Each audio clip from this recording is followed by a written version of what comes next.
Bonjour jeune dame, présentez-vous. Je suis Miguel Fifame-Hueto, juriste spécialiste des droits de la personne et de la démocratie, membre du réseau ouest africain des jeunes femmes leaders du Bénin. C'est donc à ce titre que je fais partie de l'équipe de la plateforme des jeunes Synergie d'action qui travaille aux côtés de l'UNICEF et du ministère en charge des Affaires sociales dans la campagne Tolérance Zéro au mariage des enfants.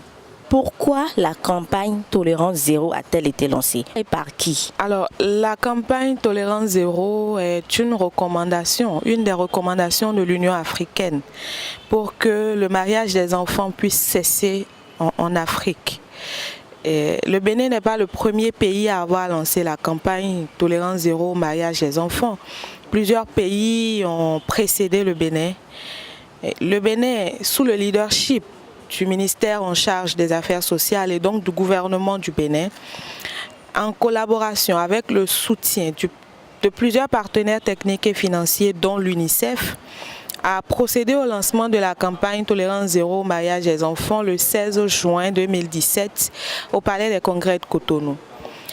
Il faut rappeler qu'en prélude à cela, depuis 2015, des actions étaient déjà menées, notamment avec les personnalités religieuses de tous bords, les personnes qui sont garantes de notre tradition. Et donc toutes ces personnes ont collaboré et ont travaillé ensemble avec les partenaires pour que la campagne soit lancée. L'objectif aujourd'hui, c'est qu'au terme de cette campagne qui va durer 3 années, que le mariage des enfants et également tout ce qui est violence et abus sexuels qui sont faits aux enfants puissent considérablement reculer à défaut d'être éradiqués. Parce que le mariage des enfants, beaucoup pensent que cela n'a pas cours en ville, tel que Cotonou, tel que Porto Novo, Adjara, Adjawere, etc. Mais je peux vous rassurer que le mariage des enfants se pratique également à Cotonou. Il faut avoir l'information pour s'en convaincre. Il faut également aller dans le Koufo. Dans le mono-Koufo, c'est une pratique qui continue de courir. Vous allez par ailleurs au niveau du zoo. C'est une pratique également que l'on peut constater dans cette zone-là. Et donc, de façon éparse, dans tout le pays, le mariage des enfants est un phénomène. Et pour nous, il est question aujourd'hui qu'au terme de ces 3 années de campagne, que nous puissions faire reculer et que nous puissions dire désormais zéro mariage des enfants dans notre pays. Une mission égale des moyens égale également stratégie. Alors pour atteindre les objectifs que la campagne s'est assignés, plusieurs axes sont envisagés. Nous avons déjà la mobilisation sociale, nous avons le plaidoyer et nous avons également des actions de proximité. Ces actions de proximité sont faites en direction des personnes qui ont un certain pouvoir dans la société, dans leur communauté et qui, quelque part, sont garantes de ces pratiques-là.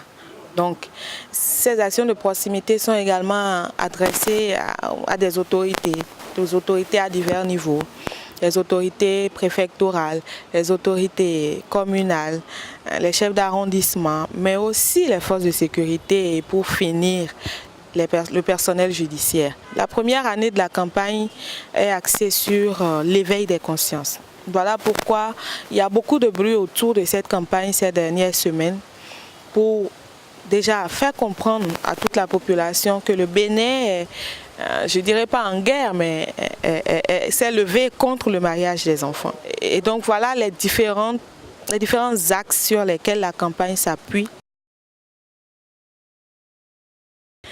Rappelons simplement déjà que la musique est un langage universel. À travers la musique, on peut toucher toutes les personnes, quel que soit le milieu dans lequel ces personnes puissent se trouver dans le pays. Le combat que nous menons ne vise pas que les intellectuels, parce que beaucoup, en autres critiques, nous entendons que le mariage des enfants n'a pas cours en ville et que nous sommes à Cotonou et nous parlons du mariage des enfants. Nous faisons un concert à Cotonou. Je peux vous dire que ce concert a été suivi de par le Bénin. Parce que sur la page, par exemple, de Tolérance Zéro, le concert a été suivi en live et un direct a été fait sur toutes les prestations. Et des témoignages nous sont venus de l'intérieur du pays. Des gens de Nati Tengu ont suivi, des gens un peu partout ont suivi. Le plus important pour nous, c'était de passer le message. Pourquoi danser, pourquoi chanter, alors que le mariage des enfants est une thématique qui n'est pas gaie. Vous savez, parfois quand vous voulez atteindre des gens, vous les réunissez autour d'un idéal. Et cet idéal, le samedi 14 octobre dernier, c'était la musique. C'était la musique aux côtés de toutes ces valeurs béninoises. Et autour de cette joie-là, de cette gaieté-là, le message, il est passé, il était beaucoup plus simple à passer. Et je peux rassurer également toutes ces personnes qui pensent que le mariage des enfants n'a pas cours à Cotonou. Le mariage des enfants a cours partout dans le pays. Et le concert du 14 octobre dernier au stade Mathieu Kérékou n'est que le premier pas. Et d'ailleurs, la dernière fois quand nous avons lancé la campagne, le 16 juin dernier, un autre lancement, si vous voulez, a été fait à Parakou. Et donc, ce n'est pas que Cotonou. Toutes les contrées du Bénin vont recevoir les activités prévues dans le cadre de cette campagne. Nous pensons que le message est passé et pour nous, c'était le plus important. Sur ce concert, nous avons eu rien que des artistes béninois. Dibi Dobor, Don Metok, Kalamoulay, Zena Babib, Cécimé. Au niveau des jeunes artistes, Harmonie, Gopal Das, Amagbeyon. Et l'hymne même de la campagne, elle a été composée par des jeunes artistes qui n'avaient pas forcément un renom, mais qui avaient du talent, qui ont composé cette chanson-là. Et ils sont tellement nombreux que la personne qui me marque dans ce collectif de jeunes, c'est Jeffrey. Jeffrey qui est un albinos, mais qui a du talent, qui a de la voix et qui a prêté sa voix à ce morceau-là. Il était également sur la scène la dernière fois. Ah ben, il faut dire que les gens ont beaucoup dansé. Les gens ont beaucoup dansé. C'était des retours qu'on a, c'était super. C'était super parce que la musique a su réunir ces personnes autour d'un concept. Certes, les gens ont ri, les gens ont pleuré, parce que c'était aussi ça l'émotion. Il y avait un mélange d'émotions ce jour-là. Les gens ont eu de la bonne humeur. Les gens ont eu du plaisir à voir Saboran Danialou jouer sur scène. Les gens ont eu du plaisir à voir Zena Babib, à revoir Cécimé, mais surtout à voir Angélique Kidjo sur scène. Donc ça a été de la joie, ça a été du bonheur, mais teinté par moments de pleurs. Parce qu'il y a des prestations, quand vous les suivez, il n'y a pas de raison que vous ne puissiez couler des larmes. Il n'y a pas de raison que vous ne puissiez marquer un arrêt et vous poser des questions. Donc voilà un peu l'ambiance qui a prévalu au stade général Mathieu Kérékou. Je m'en voudrais de mettre la charrue avant les bœufs. Je ne suis pas la voix la plus autorisée pour dévoiler les prochaines étapes de la campagne. Mais ainsi dit plus haut, la première année est basée sur de la propagande. Faire du bruit, assez de bruit pour éveiller les consciences sur la thématique. C'est des pratiques qui ont cours à côté de nous, c'est des pratiques qui ont cours dans nos maisons. Nous voyons tous les jours des femmes qui sont battues, violentées. Nous voyons tous les jours, nous apprenons tous les jours que des jeunes filles ont été enceintes, des jeunes élèves ont été violés, ont été battus. Et donc, cette première année, elle s'achève dans 3 mois, vous l'avez rappelé. Mais la propagande, elle va continuer. Je voudrais dire aussi que ce n'est pas parce que cette année est consacrée à la propagande que les autres actions ne sont pas menées. Parce qu'il y a eu déjà beaucoup de cas signalés qui ont été résolus par des personnes impliquées dans la campagne. Les prochaines étapes, donc, je vous dirais simplement que les prochaines étapes, ce sont encore une fois la propagande. Les actions de proximité, donc la sensibilisation, l'éducation, tout ce qui va avec, mais aussi le plaidoyer. Parce que le plaidoyer doit continuer, ça doit être constant.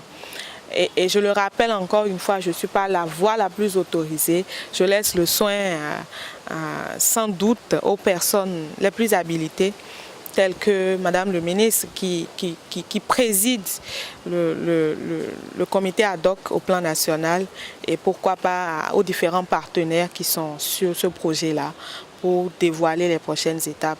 Mais une chose est certaine, les grandes lignes des mois à venir seront annoncées par l'équipe qui pilote la campagne.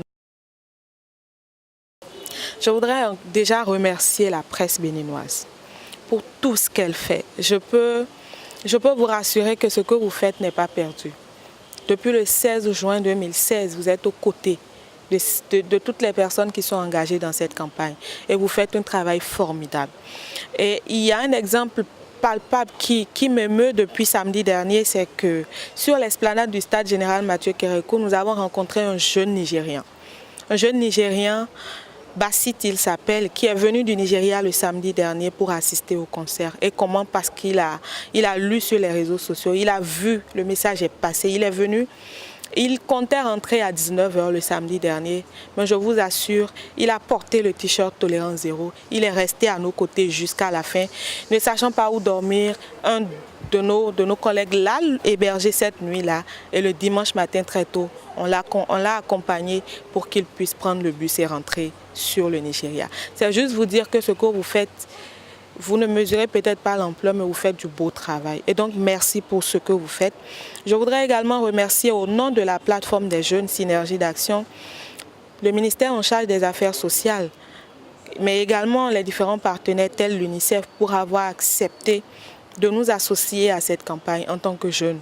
Certes, nous n'avons pas de l'argent, nous n'apportons pas de l'argent sur cette campagne, mais nous sommes là, nous sommes déterminés, nous sommes engagés à travailler résolument pour que cette campagne. Et je voudrais exhorter les Béninoises et les Béninoises pour que tout cas que vous recensez ou que vous apercevez puisse être dénoncé. Ce n'est que par les dénonciations que nous pourrons arriver à bout de cela.